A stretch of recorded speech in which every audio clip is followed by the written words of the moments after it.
ಹರಿಹರ ಶಂಕಿತ ಉಗ್ರ ಸುಹೇಲ್ ಇಂದು ಕಸ್ಟಡಿಗೆ ಸಾಧ್ಯತೆ. ಇನ್ನು ಅಯೋಧ್ಯೆಗೆ ಸ್ಕೆಚ್ ಹಾಕಿದವನು ಇಂದು ಪೊಲೀಸ್ ಕಸ್ಟಡಿಗೆ. ಇಂದು ಅಂತ್ಯವಾಗಲಿರುವ 4 ದಿನಗಳ ನ್ಯಾಯಾಂಗ ಬಂಧನ.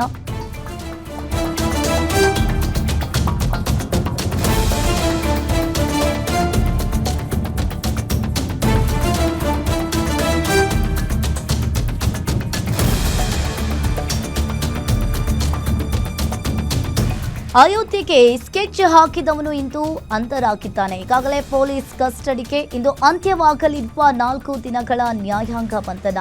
ನಿನ್ನೆ ಮೆಡಿಕಲ್ ಟೆಸ್ಟ್ ಮಾಡಿಸಿ ಕೋರ್ಟ್ಗೆ ಹಾಜರುಪಡಿಸಿದ್ರು ಪೊಲೀಸರು. ಇದೇ ಹಿನ್ನೆಲೆಯಲ್ಲಿ ಕಸ್ಟಡಿಗೆ ಕೇಳಲಿರುವ ಹರಿಹರ ಪೊಲೀಸರು. ಇನ್ನು ಹರಿಹರ ಗ್ರಾಮಾಂತರ ಠಾಣೆಗೆ ಆಗಮಿಸಿದ ಎಟಿಯು ಎನ್ಐಎ ಟೀಮ್, ಎರಡೂ ಟೀಮ್ನಿಂದ 4 ಅಧಿಕಾರಿಗಳು ಆಗಮಿಸಿದ್ದಾರೆ. ಪಾಕಿಸ್ತಾನದ ಉಗ್ರರ ಜೊತೆ ನಿರಂತರವಾಗಿ ಸಂಪರ್ಕದಲ್ಲಿದ್ದ ಸುಹೇಲ್ ತೀವ್ರ ವಿಚಾರಣೆಗೆ ಸುಹೇಲ್ನನ್ನ ವಶಕ್ಕೆ ಪಡೆದುಕೊಂಡಿದ್ದಾರೆ. ಇನ್ನು ಈಗಾಗಲೇ ವಶಕ್ಕೆ ಪಡೆಯಲಿರುವ ಎಟಿಯು ಎನ್ಐಎ ಎರಡೂ ತನಿಖಾ ಸಂಸ್ಥೆಗಳು ಜಂಟಿಯಾಗಿ ವಿಚಾರಣೆ ನಡೆಸುವ ಸಾಧ್ಯತೆ ಇದೆ. ರಾಷ್ಟ್ರೀಯ ತನಿಖಾ ತಂಡಗಳಿಗೆ ದಾವಣಗೆರೆ ಪೊಲೀಸರು ಈಗ ಸಾಥ್ ನೀಡಲಿದ್ದಾರೆ. ನಿನ್ನೆ ಮೆಡಿಕಲ್ ಟೆಸ್ಟ್ಗೆ ಒಳಪಡಿಸಿದ್ರು. ಇಂದು ಅಂತ್ಯವಾಗಲಿರುವ 4 ದಿನದ ನ್ಯಾಯಾಂಗ ಬಂಧನ.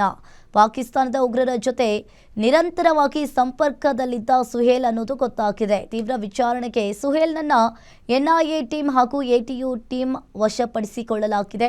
ಇನ್ನು 2 ತನಿಖಾ ಸಂಸ್ಥೆಗಳು ಜಂಟಿಯಾಗಿ ಆತನನ್ನ ವಿಚಾರಣೆಯನ್ನ ಮಾಡಲಿದ್ದಾರೆ. ರಾಷ್ಟ್ರೀಯ ತನಿಖಾ ತಂಡ ಈಗಾಗಲೇ ವಿಚಾರಣೆಯನ್ನ ಮಾಡಲಿದ್ದಾರೆ. 2 ಟೀಮ್ನಿಂದ 4 ಅಧಿಕಾರಿಗಳು ಆಗಮಿಸಿದ್ದಾರೆ. ಪಾಕಿಸ್ತಾನದ ಉಗ್ರರ ಜೊತೆ ನಿರಂತರವಾಗಿ ಸಂಪರ್ಕದಲ್ಲಿದ್ದ ಅನ್ನೋದು ಗೊತ್ತಾಗಿದೆ.